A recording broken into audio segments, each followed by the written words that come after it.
कहानी में प्रयुक्त सभी पात्र, घटनाएं, नाम और परिस्थितियां काल्पनिक हैं। इस कहानी का किसी व्यक्ति विशेष से कोई संबंध नहीं है। कहानी का मतलब मनोरंजन से है, न कि किसी भावनाओं को ठेस पहुंचाना। अकबर बीरबल की कहानी। कहानी 6।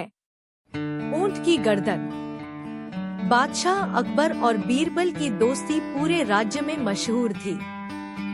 बीरबल अपनी चतुराई, होशियारी और हाजिर जवाबी के लिए जाने जाते थे।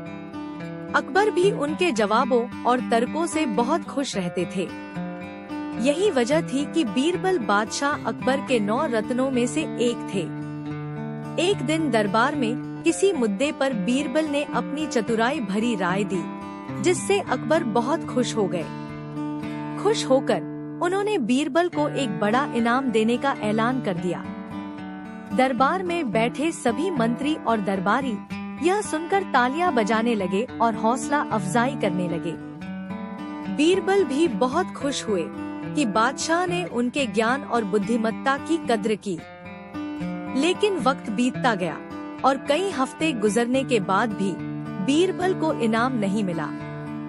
अकबर अपनी राजकीय जिम्मेदारियों में इतने व्यस्त हो गए कि वे इस वादे को पूरी तरह भूल गए।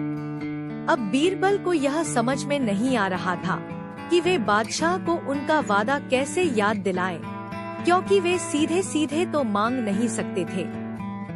यह उनकी शान के खिलाफ होता। तब बीरबल ने अपने मन में सोचा कि वक्त आने पर ही उनको याद दिलाया जाएगा। एक दिन अकबर दरबार की मीटिंग खत्म करने के बाद यमुना नदी के किनारे सैर करने निकले। बीरबल भी उनके साथ चल रहे थे। वहाँ घूमते हुए अकबर ने एक ऊंट को घास चरते हुए देखा। ऊंट की गर्दन कुदरती रूप से मुड़ी हुई थी। पता होने के बावजूद भी अकबर के मन में ख्याल आया कि बीरबल से पूछा जाए कि ऊंट की गर्दन क्यों मुड़ी होती है। फिर उन्होंने बीरबल से पूछा, बीरबल, क्या तुम जानते हो कि ऊंट की गर्दन मुड़ी हुई क्यों होती है? बीरबल के मन में एकदम एक ख्याल आया। उन्होंने सोचा कि यह ही सबसे अच्छा मौका है बादशाह को उनका वादा याद दिलाने का। उन्होंने मुस्कुराते हुए अकबर को जवाब दिया, जहां पनाह, यह ऊंट किसी से कोई वादा करके भूल गया होगा। कहते हैं कि जो भी इंसान अपना वादा भूल जाता है, भगवान उसकी गर्दन ऊंट की तरह मोड़ देते हैं। यह उसकी सजा होती है। कहीं आपने तो किसी की साथ कोई वादा खिलाफी नहीं की? बीरबल का जवाब सुनकर अकबर चौंक गए। उन्हें एकदम एहसास हुआ कि हाँ, मैंने भी तो बीरबल को इनाम देने का वादा किया था, लेकिन हुकूमती कामों में मशरूफ होने के कारण भूल गया। अकबर एकदम मुस्कुराए और बोले, अरे, कहीं मेरी गर्दन भी तो ऊंट की तरह मुड़ने नहीं लगेगी? बीरबल ने हंसते हुए कहा, जहां पनाह, यह तो भगवान ही जानते हैं। अकबर अपनी भूल पर मुस्कुराए और एकदम महल वापस चलने का हुक्म दिया। जैसे ही वे महल पहुँचे, अकबर ने अपने खजांची को बुलाया और बीरबल को इनाम में सोने की मुद्राएं भेंट करने का हुक्म दिया। इनाम पाकर बीरबल बहुत खुश हुए।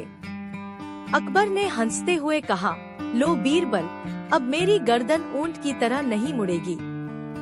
बीरबल भी मुस्कुराए और बोले, जहां पनाह, आपकी महानता इसी में है कि आप अपनी कही बात को कभी नहीं भूलते।